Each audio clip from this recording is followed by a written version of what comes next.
बड़ी खबर है, 8वें वेतन आयोग में 5% की एनुअल इंक्रीमेंट होगी और साथ में फिटमेंट फैक्टर 2.10 मिलेगा। 6% की एनुअल इंक्रीमेंट की मांग की गई है कर्मचारी संगठनों द्वारा, लेकिन सरकार कितना देगी, बेसिक में कितना उछाल होगा, इस पर एक रिपोर्ट आई है। उसके हिसाब से 2.10 फिटमेंट फैक्टर मिलने की पूरी संभावना है।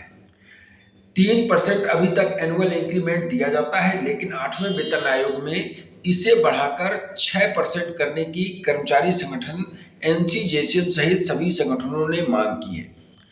साथ में कर्मचारी संगठनों की जो मांग है इसे सरकार मान सकती है और जो आयोग है वो भी मान सकता है, क्योंकि जो 3% का एनुअल इंक्रीमेंट है वो बहुत ही कम है। 5% एनुअल इंक्रीमेंट पर बात बन सकती है, क्योंकि 6% की मांग पहले ही की गई है। अगर ऐसा होता है तो 5% एनुअल इंक्रीमेंट में डीए जैसे ही 25% हो जाएगा तो उसको 5% ऑटोमेटिक बढ़ा दिया जाएगा, ये मांग की गई है। लेकिन इसमें जो फिटमेंट फैक्टर है 2.10 भी लगता है, इसकी जो संभावना ज्यादा लग रही है 2.0 से 2.10 के आसपास। तो इससे पे लेवल 1 से लेकर 8 तक के कर्मचारियों को काफी अच्छा फायदा होगा। जो एनुअल इंक्रीमेंट है 3 से 6% हो जाएगा, इसका भी फायदा मिलेगा। इस तरह से एडिशनल बेनिफिट 20 लाख रुपए तक का होगा। 10 साल में 20 लाख रुपए आपको एक्स्ट्रा मिलेंगे अगर 6% भी एनुअल इंक्रीमेंट 5% भी लग जाता है तो, क्योंकि एनुअल इंक्रीमेंट पर डिपेंड करता है हर साल आपकी कितनी बढ़ोतरी होगी। जो बेसिक पे है उसमें हर साल कितना बढ़ोतरी की जाएगी, उसको एनुअल इंक्रीमेंट बोलते हैं, जो कि इंक्रीमेंट के तौर पर हर साल लगाया जाता है जो सर्विस करते हैं कर्मचारी। एक दूसरी खबर भी आई है 8वें वेतन आयोग के पहले, और वो खबर है कि 3% डीए जो है वो बढ़ जाएगा, उसके आंकड़े भी आए हैं।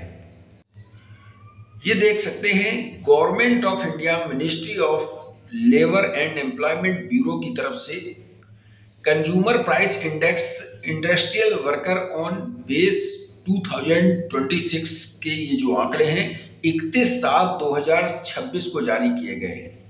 इसके अनुसार से आपकी जो इस समय बेसिक मिल रही है, चाहे पेंशन होल्डर हो चाहे सैलरी होल्डर हो, सभी को इसका फायदा दिया जाएगा। कंज्यूमर प्राइस इंडेक्स में जो बढ़ोतरी हुई है पिछले महीने के जो थे और इस महीने के कितने हो गए हैं तो बता दें।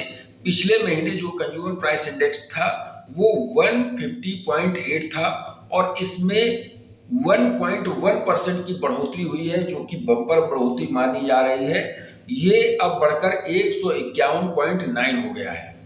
इसके अनुसार से आपका डीएडीआर कितना बनेगा, तो कंज्यूमर प्राइस इंडेक्स का डीएडीआर, जब कंज्यूमर प्राइस इंडेक्स आ जाता है तो डीएडीआर कैलकुलेशन करने के लिए डीए कैलकुलेटर का फार्मूला अपनाया जाता है, जिसको मैं आपको दिखा रहा हूं कि डीएडीआर 31 जुलाई से आपका कितना हो जाएगा।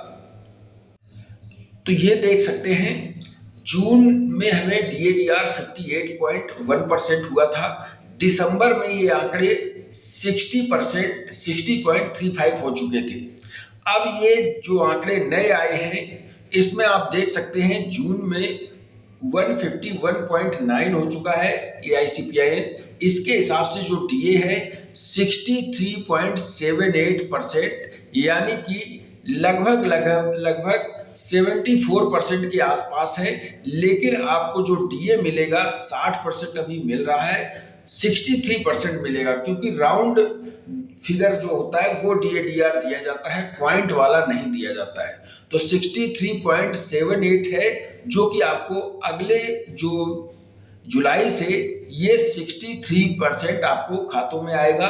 78 जो 0.78 है ये अगले महीने जो अगले बार डीए लगेगा उसमें ऐड हो जाएगा। जैसा कि आपने इसमें भी देखा था 60.35 हुआ था, तो 60% हमें डीए दिया गया था दिसंबर में।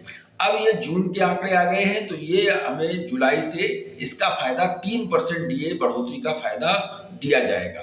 3% का मतलब है कि एक कर्मचारी अगर 20,000 बेसिक पे ले रहे हैं तो उनको 3% के हिसाब से लगभग 600 रुपए की बढ़ोतरी हो जाएगी, जो 20,000 बेसिक पे ले रहे हैं।